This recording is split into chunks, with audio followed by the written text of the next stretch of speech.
Hey, it's NPR's Book of the Day. I'm Andrew Limbong, and happy Halloween to you from us at the pod.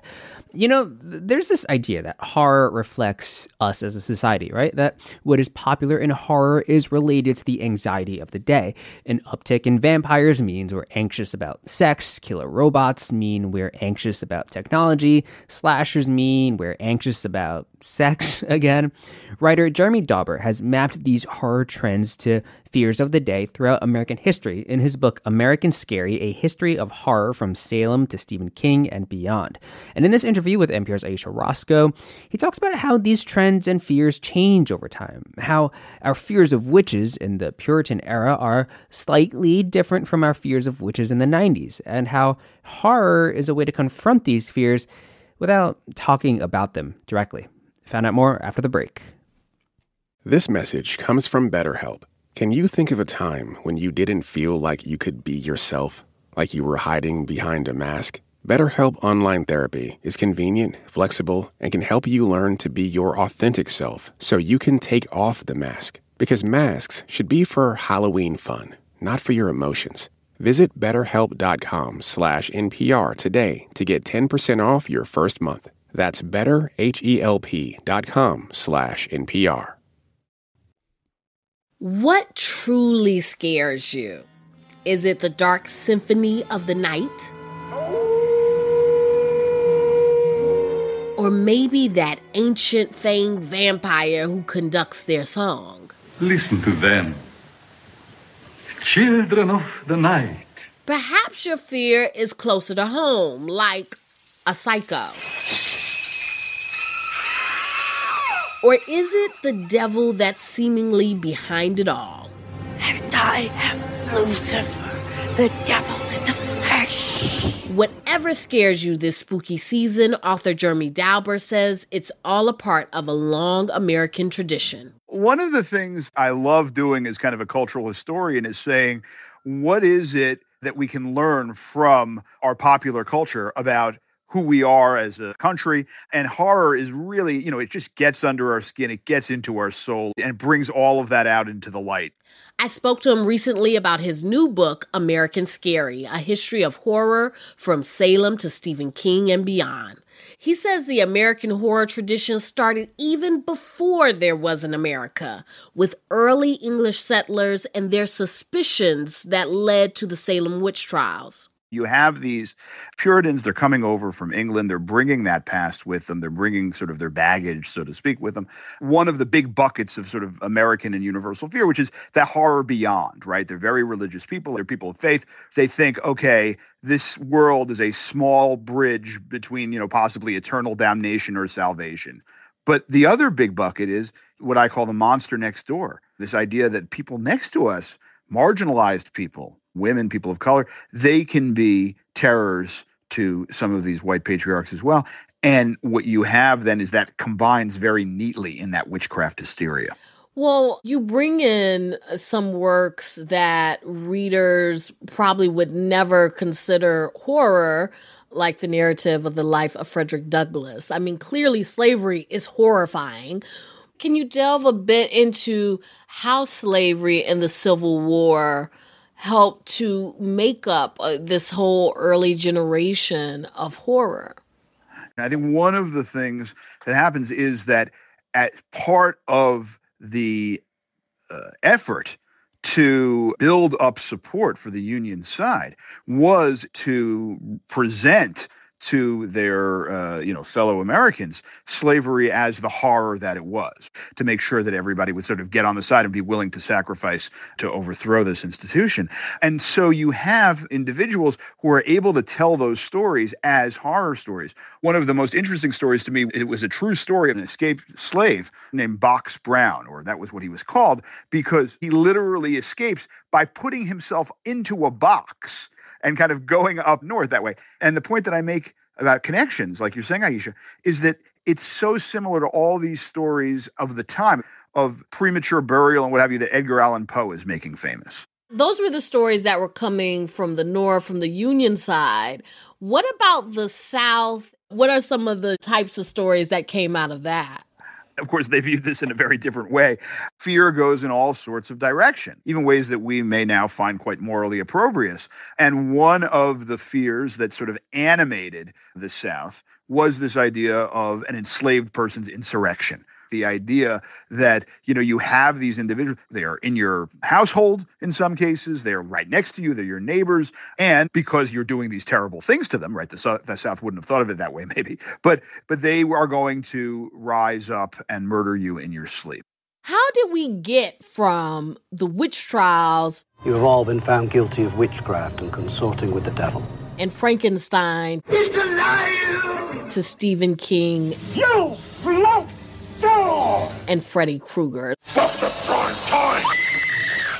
Well, one thing that I love about, the continuity that you're emphasizing is the way in which some of our monstrous figures, they're the same kind of thing, right? But they change shape over the generations and the centuries. So, for example, we have witches in the 1690s and we have witches in the 1990s, right? But the witches of Salem and the witches of Buffy the Vampire Slayer are not quite the same witches. Tell me about the spell you performed. Oh, okay. First of all, so scary. And this giant snake came out of my mouth and there was all this energy crackling and this pack of demons interrupted, but I totally kept it together. And then next thing you know, Buffy. In a similar way, it was very interesting for me to watch the first sort of big zombie movie in America, which comes out of the 1930s, and realize that as a Great Depression era movie, it's really about class. Zombies? Yes. They are my servants. You have these sort of living dead or undead, working the factories essentially, forever and ever and ever, right? And that's a real nightmare of class. Fair to say that Night of the Living Dead or The Walking Dead. This isn't a democracy anymore. Those aren't really its preoccupations. Women were big readers and writers of early horror, but then later on, like in the 70s, male teenagers, you really get into this like slasher. How did that happen? If we're talking about a period of the slasher kind of reigning supreme in some way, right? That 80s period, very big. And I think this gets to, an interesting thing about the 1980s, which was a period that was marked by sort of the Reagan kind of moral majority era and the AIDS crisis, is this idea that sex is scary, something that teenage boy finds very scary at times. We have all these slashers who are punishing people, mostly women, quite frankly, but punishing people who are sexually active. Did you know that a young boy drowned the year before those two others were killed? The counselors weren't paying any attention. They were making love while that young boy drowned. His name was Jason.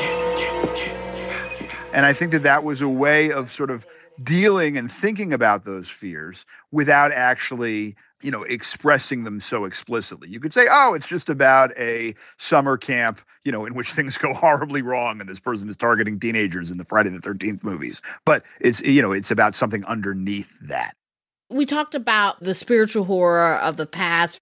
What are those fears that you think are driving horror these days? There's so many different kinds, but I think I'll really focus on two of them. One is this way in which we live so much of our lives virtually. A movie like We Are All Going to the World's Fair really shows the kind of terrifying and absorbing and almost suffocating nature of that kind of ability to lose your own identity. I swear, someday soon, I am just gonna disappear.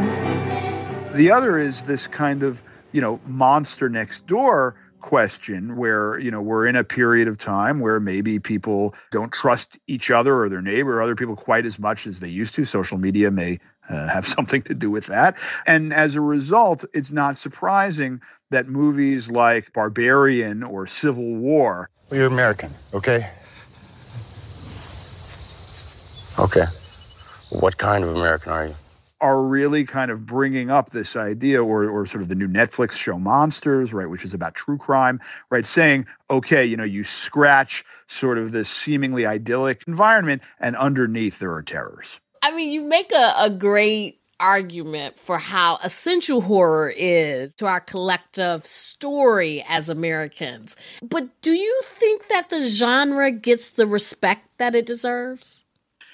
I think increasingly it's beginning to. I think that's right. And I think that usage that we all use of the word genre is kind of an interesting question too, because for a long time, we didn't have these divisions. We're talking about people like Henry James and Edith Wharton, right, and Nathaniel Hawthorne, and people would not have said, "Oh, I'm looking at them as horror writers," of course, but they certainly were in that haunted house. Part of what I'm hoping to do is not only give horror more respect, which I think it certainly deserves, but also sort of show that long story.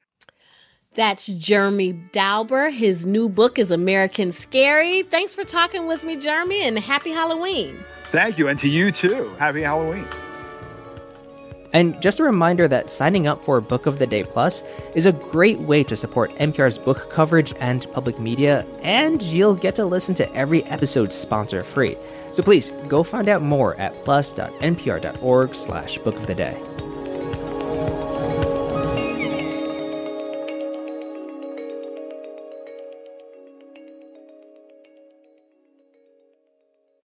This message comes from NPR sponsor Vuori, a new perspective on performance apparel. Check out the latest Dream Knit collection by visiting vuori.com/NPR for 20% off your first purchase. Exclusions apply. Visit the website for full terms and conditions.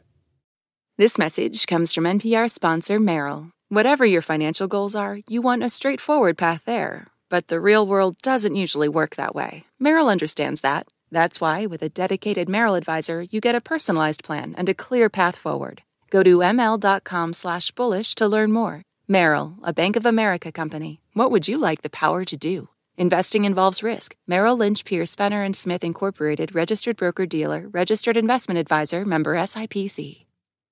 This message is brought to you by Warby Parker. Their glasses start at $95, including anti-reflective, scratch-resistant prescription lenses that block 100% of UV rays. Try 5 pairs of frames at home for free. Go to warbyparker.com/covered.